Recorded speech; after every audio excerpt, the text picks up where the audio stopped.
Hi bro. Hi.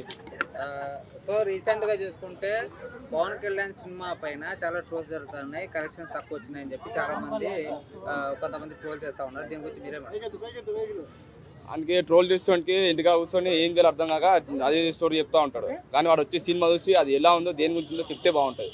థియేటర్కి వచ్చి వాడికి ఏం పని పడలేకపోతే చెప్తా ఉంటాడు. సినిమా చాలా బాగుంది. సినిమా గురించి ఎవరైనా ట్రోల్ చేసి నాకు అర్థం కాదు.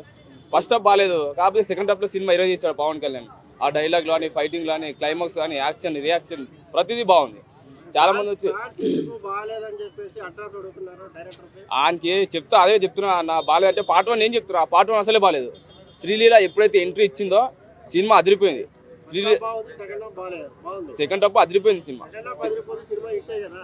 శ్రీలీల ఎప్పుడైతే ఎంట్రీ ఇచ్చిందో సినిమా మాత్రం మైలీలో శ్రీలీల సినిమాకి హోప్ వచ్చిందంటే శ్రీలీల వాళ్ళండి. శ్రీలీల లేకపోతే అసలు సినిమానే లేదు.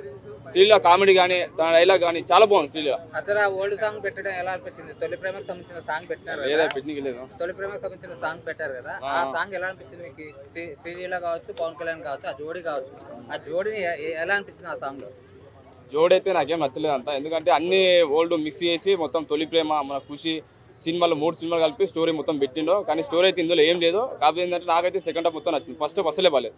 పవన్ కళ్యాణ్ కానీ ఎందుకంటే ఒక డైలాగ్ కానీ, స్టోరీ కానీ, ఫైటింగ్ కానీ చాలా బాగున్నాయి. దాంట్లో సినిమా బాగాలేదని చాలా మంది అంటారు. కానీ దీంట్లో ఇంకోటి ఏంటంటే మన రాశికన్య హీరోయిన్గా దాంట్లో ఉండడం చాలా వేస్ట్. 2 కోట్లు తీసుకున్నాను నటించడానికి. ఎందుకు ఊరికే సినిమాలకు వస్తారు, యాక్టింగ్ చేసి డబ్బులు తీసుకొని వస్తారు. రాశికన్య వేస్ట్ ఇందులో. శ్రీలీల బెటర్.